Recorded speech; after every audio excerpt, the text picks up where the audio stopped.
Bismillahirrahmanirrahim. Assalamualaikum warahmatullahi taala wabarakatuh. Alhamdulillahi rabbil alamin.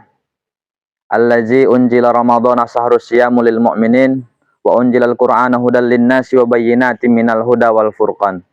Asyhadu an la ilaha illallah wahdahu la syarikalah wa asyhadu anna Muhammadan abduhu wa rasuluhu allazi la nabiyya ba'dah. Allahumma shalli ala sayidina Muhammad wa ala ali sayidina Muhammad. Baiklah Bapak Ibu, pemirsa dimanapun Anda berada. Alhamdulillahirabbil alamin, bersyukur kita kepada Allah Subhanahu wa taala yang masih melimpahkan banyak nikmat kepada kita hingga kita masih dapat melaksanakan ubudiyah di Ramadan kali ini tahun 1447 Hijriah. Alhamdulillah. Mari sama-sama kita maksimalkan ubudiyah kita, amal ibadah kita. Karena ini adalah momentum untuk memperbanyak bekal kita menuju akhirat nantinya. Salawat serta salam sama-sama kita hadiahkan kepada ruh junjungan alam Nabi kita Muhammad Rasulullah sallallahu alaihi wasallam dengan lafaz Allahumma shalli ala sayidina Muhammad wa ala ali sayidina Muhammad. Semoga kita termasuk umat yang mendapat syafaat pertolongannya di hari akhir nanti. Amin amin ya rabbal alamin.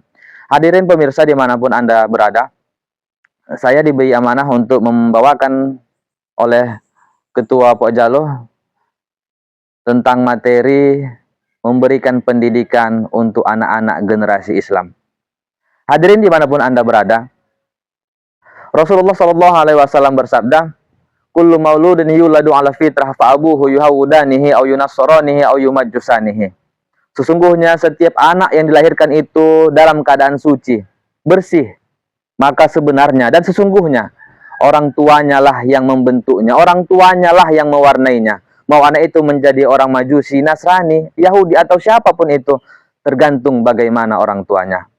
Bapak Ibu hadirin dimanapun Anda berada, rahimakumullah. Jika kita ingin memiliki anak yang soleh, tentu kita solehkan terlebih dahulu diri kita. Jika kita ingin memiliki anak yang soleha, kita solehakan dulu istri kita, rumah tangga kita. Tentu buah jatuh tak jauh dari pohonnya. Itu pepatah yang memang benar adanya. Sebagaimana kisah Ismail memiliki istri yang luar biasa soleha dan mendapatkan anak yang luar biasa seperti Ismail yang sampai saat ini menjadi pedoman bagi kita ingin memiliki anak yang soleh dan soleha. Hadirin jamaah dimanapun Anda berada yang dimuliakan Allah Subhanahu wa ta'ala. Dalam Islam, kita punya beberapa langkah untuk menciptakan anak yang soleh dan soleha. Kita harus khawatir. Bagaimana mungkin kita tidak khawatir terhadap anak-anak kita? Allah katakan, "Qul anfusakum wa ahlikum nar wa quduhan nas wal hijarah," dan seterusnya. Jagalah dirimu, jagalah keluargamu dari siksa api neraka. Bagaimana mungkin kita bisa membiarkan anak istri kita meninggalkan sholat? Tentu kita takut jika anak istri kita masuk ke dalam api neraka. Sebagaimana kita takut anak kita di dunia terkena api, panas, akan melepuh kulitnya dan tangannya, merasa sakit. Pasti kita takut. Bagaimana mungkin kita tidak takut jika nanti anak kita pun akan dimasukkan ke dalam neraka. Kita biarkan meninggalkan sholat, ibadah-ibadah wajib lainnya. Hadirin jamaah yang dimuliakan Allah, bagaimana Nabi Yakub sangat khawatir terhadap anak-anaknya. Apa yang ia katakan kepada anak-anaknya? "Ma ta'buduna min ba'di."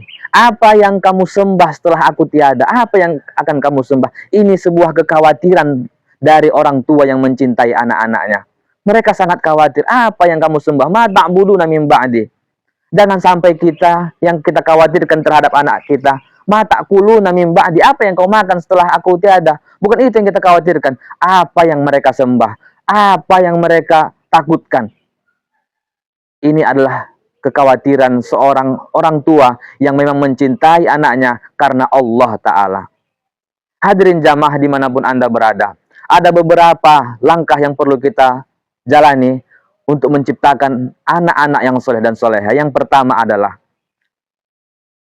pendidikan sebelum masuk waktu sekolah, yakni pendidikan dalam rumah. Bahkan sebelum anak kita belum dilahirkan pun kita sudah memberikan pendidikan. masih dalam rahim ibunya, kita juga masih bisa memberikan pendidikan.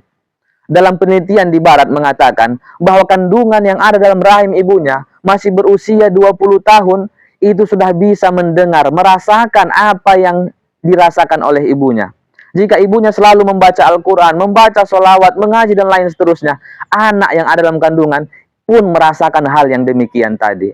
Maka ini awal mula pendidikan kita berikan terhadap anak-anak kita, masih dalam keadaan di dalam kandungan. Apalagi setelah dilahirkan, tentu pendidikan-pendidikan rumah tangga sangat dibutuhkan oleh anak-anak kita tercinta. Bapak Ibu dimanapun Anda berada, setelah pendidikan itu ada pendidikan di luar rumah atau memilih pendidikan yang baik, yakni sekolah.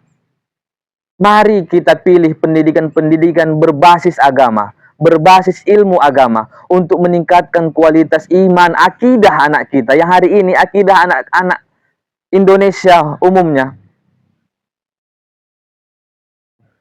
luar biasa. Bapak Ibu dimanapun Anda berada, kekhawatiran kita nanti jika anak kita telah tiada, mereka tak bisa berbuat apa-apa, tak bisa berbuat banyak untuk kita setelah kita tiada. Hari ini banyak anak tak tahu yang apa ia lakukan di saat orang tuanya sakaratul maut. Dia tak pandai mengajarkan kalimat tauhid. Dia sibuk mencari tokoh agama, ustadz untuk mengajarkan mentahlinkan untuk anaknya.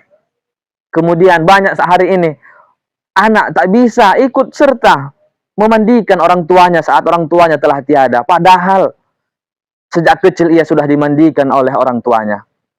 Begitu juga mengkafani. Banyak anak hari ini bahkan tak berani, tak nekat menyentuh orang tuanya. Takut melihat jenazah orang tuanya. Padahal orang tua yang dahulu dari kecil sampai sekolah diantar, dimandikan, dibajukan, penuh dengan rasa kasih sayang, namun tak bisa dibalas sedikit pun. Kenapa? Karena kurang pengetahuan ilmu agamanya. Dikapani sampai disolatkan tak mampu menjadi imam, tak mampu memberikan doa. Begitu juga hadirin yang dimuliakan Allah Subhanahu wa taala. Sampai pada akhirnya hari ini dapat kita saksikan banyak makam, banyak kuburan yang luar biasa semak, penuh dengan rerumputan. Kenapa?